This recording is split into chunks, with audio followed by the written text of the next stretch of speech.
Hi, I am Roshan sign. तो आज मैं बात करूंगा इल्यूमिनाटी के बारे में। और ये एक ऐसा टॉपिक है जिसने सदियों से लोगों के मन को मोहित किया है।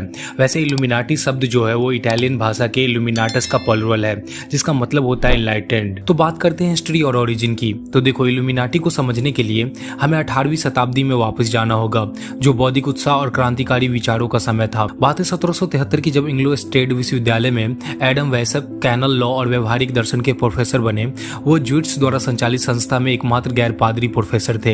अब ज्यूइट्स का मतलब आप नहीं समझते, तो इसका मतलब होता है सोसाइटी ऑफ जीसस, यानी कि इस संस्था को रोमन कैथोलिक चर्च द्वारा कंट्रोल किया जाता था। इसमें सभी पादरी प्रोफेसर में एकमात्र गैर पादरी प्रोफेसर होने की वजह से ज्यूइट्स ने इन्हें बदनाम करने के लिए लगातार प्रयास किए, जिसकी वजह से वो पादरी विरोधी बन गए। और एडम वेसल अब ईसाई धर्म को तर्क से बदलना चाहते थे, यानी वे तर्क और धर्मनिरपेक्षता वाले आदर्श से प्रेरित होकर एक ऐसे संगठन बनाने की कोशिश कर रहे थे जो स्वतंत्र विचार, साइंटिफिक रिसर्च के साथ साथ दमनकारी नीति चलाने वाले संस्था और राजशाही को उखाड़ फेंकने में मदद करे।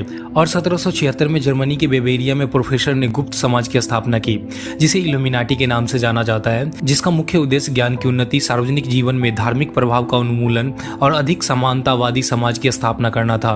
जिसके सदस्य को इल्यूमिनेटेड वंस के रूप में जाना गया, जिसमें बुद्धिजीवी, विद्वान, प्रगतिशील विचारक शामिल थे जो अंधविश्वास और अत्याचार से दुनिया को मुक्त कराना चाहते थे। साथ ही इसके सदस्यों ने अपने वरिष्ठों के प्रति आज्ञाकारिता की शपथ ली और उन्हें 3 मुख्य वर्गों में विभाजित किया गया।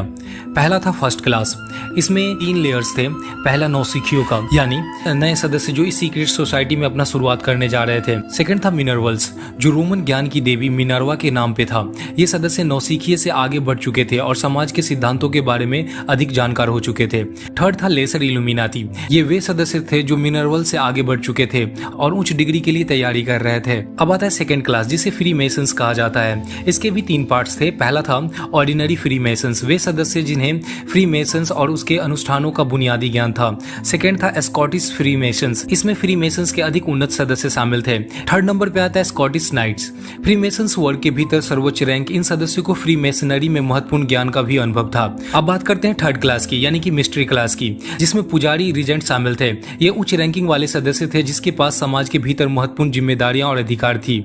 इसका एक और पार्ट है जिसे मेगस एंड किंग कहा जाता है। इसमें इल्यूमिनाटी के भीतर सर्वोच्च रैंक के सदस्य, इन सदस्यों के पास संगठन के भीतर सबसे अधिक ज्ञान और शक्ति और प्रभाव भी था। अब बात करते हैं सिंबलिज्म की। तो शायद इल्यूमिनाटी से जुड़ा सबसे पहचानने योग्य सिंबल ये आंख है, जिसे अक्सर पिरामिड या ट्रायंगल के ठीक बीचों बीच दर्शाया जाता है। और ठीक ऐसा ही सिंबल जिसे द आइज ऑफ प्रोविडेंस के नाम से जाना जाता है, वो US डॉलर के पीछे की तरफ चित्रित किया गया है। बट इसके बारे में ये कहा जाता है कि ये इल्यूमिनाटी का सिंबल नहीं है। ये मानवता पर नजर रखने वाले ईश्वर की आंख का प्रतिनिधित्व करता है। और कहीं ना कहीं ये बात सही भी है, क्योंकि प्रोविडेंस की आंख इल्यूमिनाटी के बनने से पहले की है, जो ईसाई कला और वास्तुकला में दिव्य मार्गदर्शन, सुरक्षा के प्रतीक के रूप में दिखाई देती है।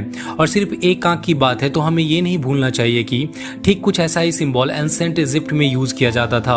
और इसी टाइप के सिंबल का ओरिजिन कहीं ना कहीं एंसेंट इजिप्ट से ही है। मैं तो ये तक कहूंगा कि इल्यूमिनाटी के मेंबर्स ने इसे कॉपी किया और पिरामिड के साथ इसे अटैच करके एक नया सिंबल बना दिया। अब बात करते हैं इल्यूमिनाटी के सेकंड सिंबल की। तो वो है उल्लू, जिसके बारे में कहा जाता है इल्यूमिनाटी के अंदर ये ज्ञान, बुद्धि का प्रतिनिधित्व करती है। और ये सिंबल कहीं ना कहीं इल्यूमिनाटी पे फिट भी बैठती है, क्योंकि रात के अंधेरे में उल्लू का जुड़ाव जिस तरीके से है, ठीक उसी तरीके से इल्यूमिनाटी के लोग रात के अंधेरे में छिपते छिपाते अपने एजेंडे और गुप्त संचालन कई प्रॉब्लम्स के बावजूद जारी रखे।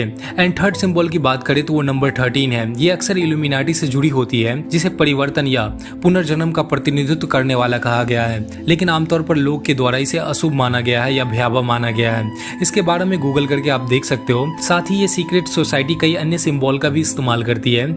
और अभी के टाइम पे इन सिंबल्स का यूज पॉप म्यूजिक के अलावा फिल्मों, यहाँ तक कि कई फेमस लोग ने भी ऐसे सिंबल्स को बार बार पब्लिक के सामने दिखाते रहे हैं, जो सीक्रेट सोसाइटी को दुनिया के सामने रिप्रेजेंट करती है। अब बात करते हैं इसके कॉन्स्पिरेसी थ्योरी की।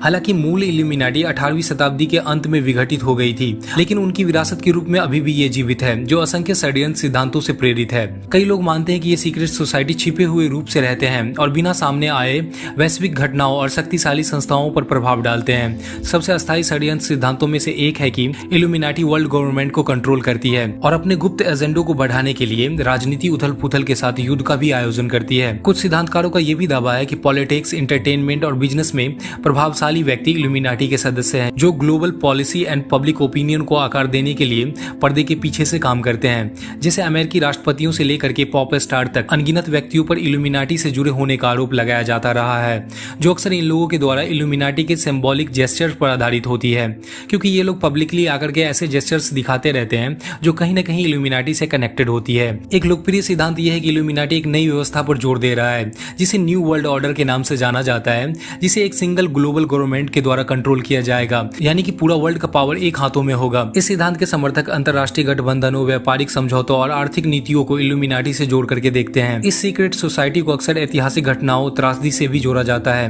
क्योंकि कुछ लोगों का मानना है कि वे अपने प्रभाव को बनाए रखने के लिए, दुनिया भर में अराजकता फैलाने के लिए इन घटनाओं को अंजाम देते हैं। लेकिन ये कितना वास्तविक है, कोई ठोस सबूत से ही पता चलेगा। मैं इस वीडियो को यहीं पे खत्म करता हूँ। मैं अगले वीडियो में इल्यूमिनाटी से जुड़े कुछ लोगों पे बात करूंगा और मैं इसके हिडन एजेंडे पे भी बात करूंगा। तब तक के लिए अलविदा।